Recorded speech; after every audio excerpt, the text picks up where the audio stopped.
প্রিয় রামগঞ্জবাসী, আমরা আজকে রামগঞ্জ উপজেলা যুবদল, ছাত্রদল, স্বেচ্ছাসেবক দলের উদ্যোগে আমাদের প্রাণপ্রিয় নেত্রী, এই বাংলাদেশের অভিভাবক, বাংলাদেশের মুরব্বী, গণতন্ত্রের প্রতীক, গণতন্ত্রের নেত্রী, দেশ নেত্রী, আবসীন নেত্রী বেগম খালেদা জিয়া গত কয়েকদিন থেকে অসুস্থ হয়ে হসপিটালে আছেন।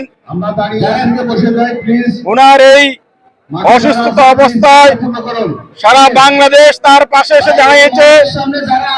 আমরা রামগঞ্জবাসীও তার পাশে এসে দাঁড়িয়ে তার জন্য দোয়া করে দিচ্ছি। আপনারা সবাই বেগম খালেদা জিয়ার জন্য আন্তরিকভাবে দোয়া করবেন, যেন উনি সুস্থ হয়ে আমাদের মাঝে আবার ফিরে আসতে পারে এবং এই দেশের গণতন্ত্র, এই দেশের জন্য, এই দেশের মানুষের জন্য আবার কাজ করতে পারে।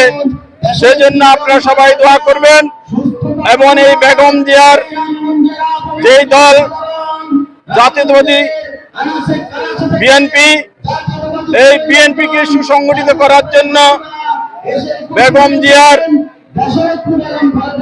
জন্য, বেগম জিয়ার এই দলকে সুসংগঠিত করার জন্য আপনারা সবাই কাজ করবেন, বেগম জিয়ার জন্য দোয়া করবেন।